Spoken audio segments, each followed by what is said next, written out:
What if I were to ask you, what one of these apples looks real to you? You might be saying to yourself, what do you mean? Which apple is real? What if I were to tell you that one of these apples have been genetically modified? Would you be upset? How could you tell the difference? You can't. Labeling GE foods are not allowed in the United States. According to an article by Pat Byrne in the Colorado State University, The Extension, on January 8, 2004, the U.S. Food and Drug Administration currently requires labeling on GE foods if the food has a significantly different nutritional property.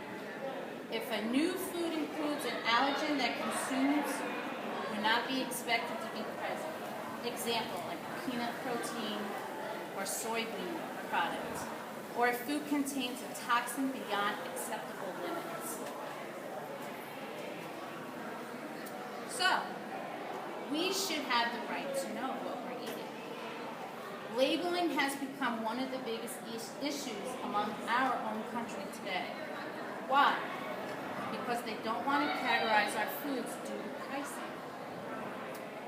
Labeling food is the right to customers' freedom to choose.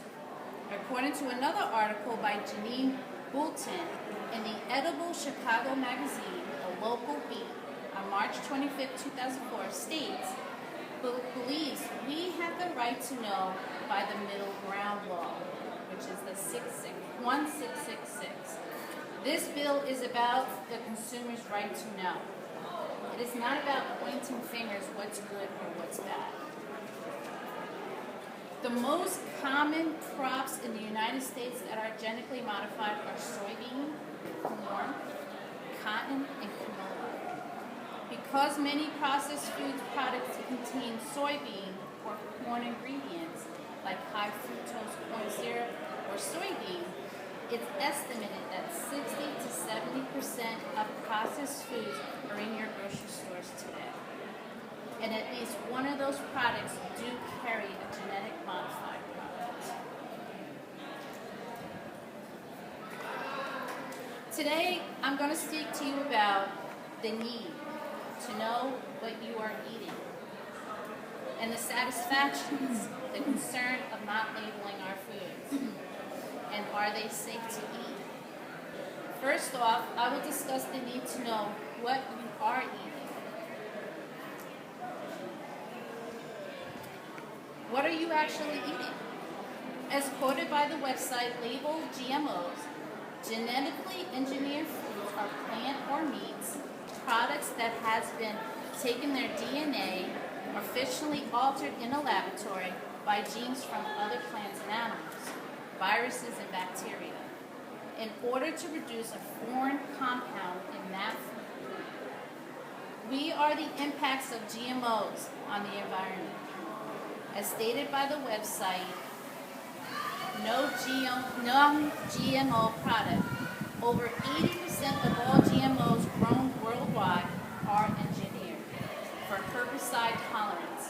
Because of this count, more toxins are being used to kill bugs and weeds with a product called Roundup.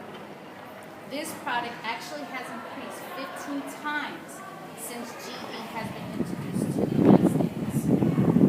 The need for more products to be placed on our shelves is essential, but what are the effects of not labeling for us consumers when we buy? Debates on labeling GE products.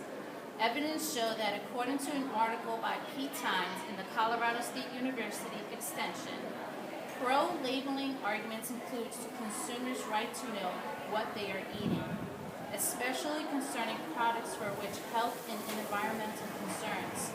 They have been raised since 2003.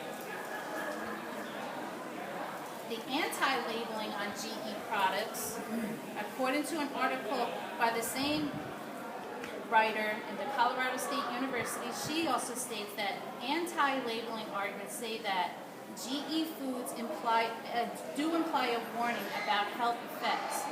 where there's no significant difference between GE and conventional products. If a nutritional or an allergic difference were found on any of these products, the FDA regulation states that that's when they will put a label on it. As many arguments there are on this subject, the question is, are they safe to eat?